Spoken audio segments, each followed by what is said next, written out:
Hi, Young Fives. This is Miss Nichols, and we are going to work on a new project this week. And we're going to make a zebra. And I'll show you some easy steps to make it. But first, let's talk a little bit about zebras. Now, zebras are quite beautiful. They live in Africa, and they're a wild animal. Let's talk about this page right here. Lots of stripes. Many animals have stripes. These stripes probably help them to survive in the wild. We're not always sure just how stripes help, but we have some ideas. You might think that stripes would make zebras stand out in the crowd. Actually, their stripes help them blend in. When a group of zebras moves, all those stripes look like one big blur. That could make it hard for an enemy to pick out any one zebra to attack. Stripes may also help zebras tell each other apart. Did you know that no two zebras have the very same pattern of stripes? That's cool. That's good to know. All right, let's read a little more. Zebras live in Africa. It's hot here. We visit watering holes when we want to cool off. There we go. All right, and we'll look at the stripes. Some are thicker, some are thinner. Some start out wide at the bottom. Some start out wide at the top. Very different, and every zebra has a different set of stripes. This zebra's stripes are very, very thick when this one looks like they're a little bit thinner. That's good to know. Newborn zebras. Baby zebras are called foals. This zebra foal is less than 1 hour old. Already she can stand up.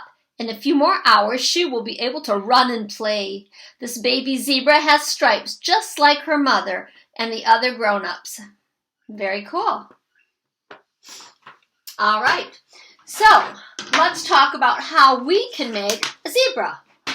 In the past, boys and girls, we have used paint to make our zebras. And we've used black paint, and we've made an oval, and then two horizontal type lines, diagonal lines, I should say. And then we striped it. We made that all with black paint. But there's the high likelihood, the chance that you don't have black paint at home. So, boys and girls, let's do ours with the black crayon instead. We can still do it the same way, but we're going to do it with the black crayon because those are things you'll have at home. So, I'll move this one over and we'll talk about how we're going to do it. But you know what? Whenever we do ours at school and the kids come to class, I only have black paint on the table. I just have black, and then later I give them blue for a background. And I always tell the kids, oops, I forgot to put the white paint out.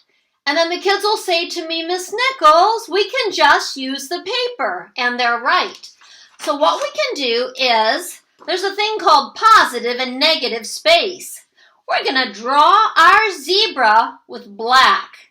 And that'll be the positive shape. The black marks will be the positive. Where there's not any black, where it's just plain white paper, that'll be called the negative. Here's a little shape with a little piece of positive and mostly negative, nothing there, negative, like there's nothing there, but just a little positive. Here's one that the positive and the negative are about the same amount.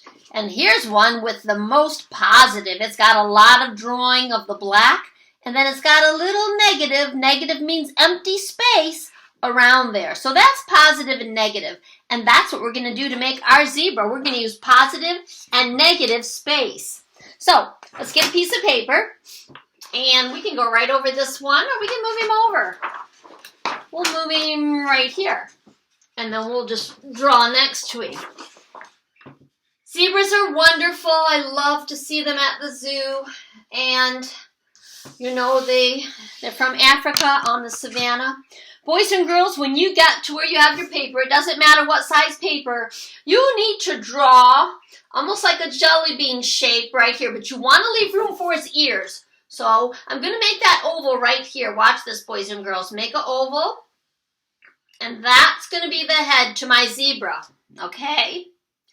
Then I'm going to make two diagonal lines. I'm going to start about right here on his head, about right where I had that mark, and I'm going to go off the page. Then I'm going to start about right here, and I'm going to go off the page. Does that make sense? I'm going to put his ears on now. And zebras actually have pretty good sized ears. I'm going to go up, up, up, up, up, and give him his zebra ear there.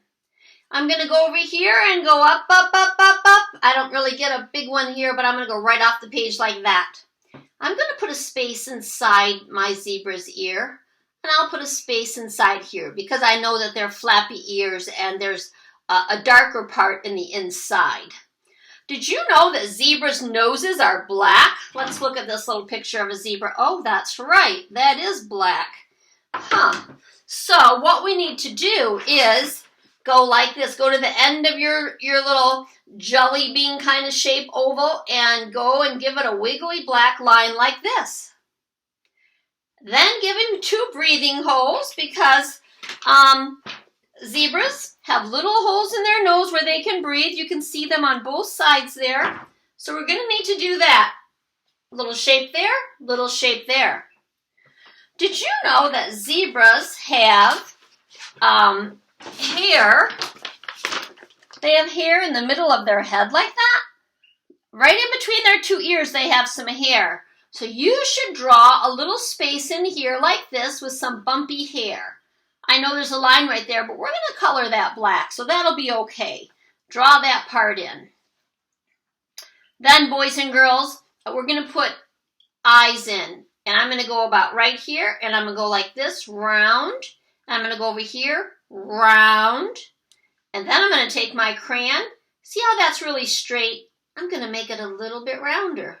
I'm going to make it a little rounder. I'm going to color those black, so that'll be okay. So then, boys and girls, we need to give the zebra his mane. And a zebra's mane is black, like that. It's got white and black. We're going to go like this. We're going to do some spikes. Up, up, up and back. Zigzags, pretty much.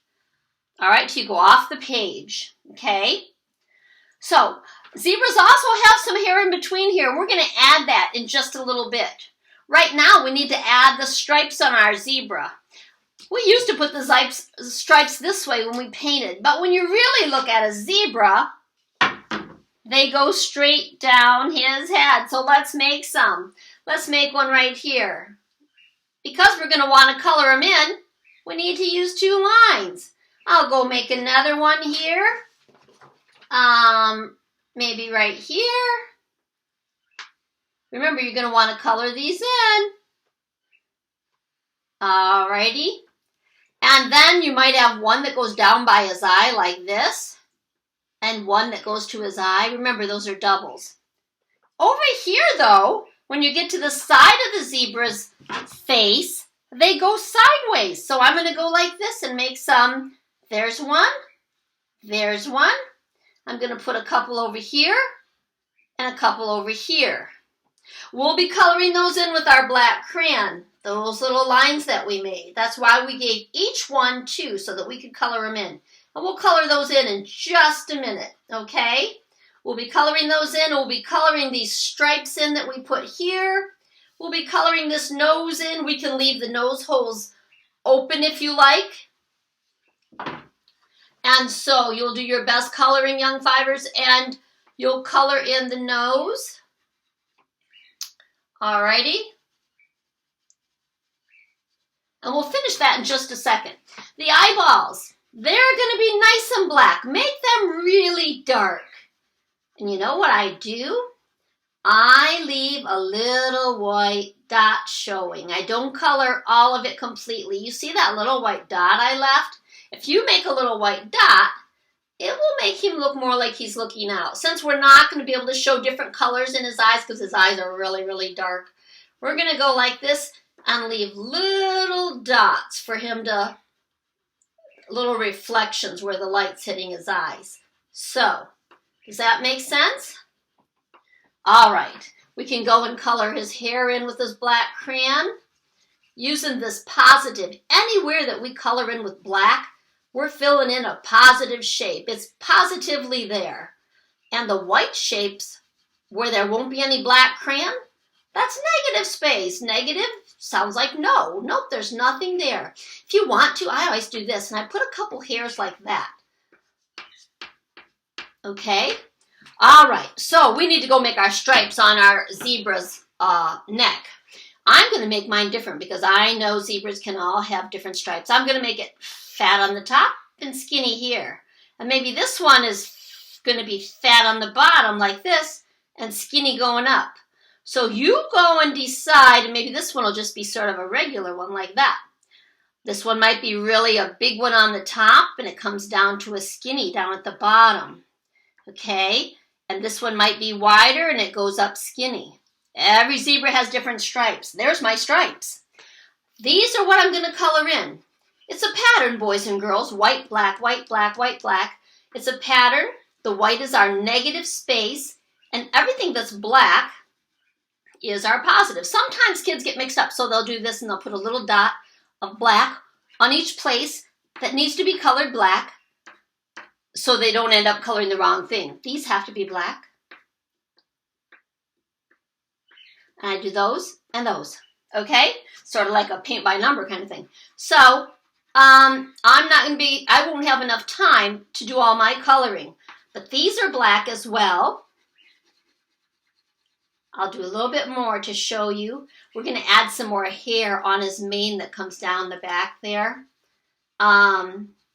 So you'll color this part of his mane. And you only use one crayon. Piece of paper and a black crayon, but it gives you a pretty fun drawing of our buddy the zebra. And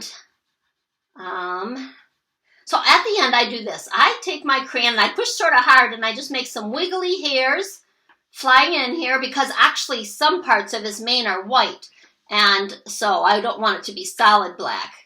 All right, that gives him a more wild kind of animal out in nature kind of look. So you'll color those black, you'll color your stripes black, and finish his nose, do the stripes here, and in the end, you should have a pretty amazing zebra. What I did at the very end, I grabbed all the blues I could find that I had in the house, and on this one, I colored the background using all the different blues. I started on one color and I used every blue in this cup. So when you're all done with your zebra, you could color the background blue. But you might say, but orange is my favorite color. Well, then gather all your oranges. Or you might say, I really want green. Then gather all your greens and go ahead and use them. I started with one color and then I went to the next and I sort of blended them as I went. And it gives you a beautiful background. Young 5 kids, when you get done, if you really like your zebra and you'd like me to see it, please send it to nicholsj@dexterschools.org. I hope you have fun, young 5s. Bye-bye. I miss you.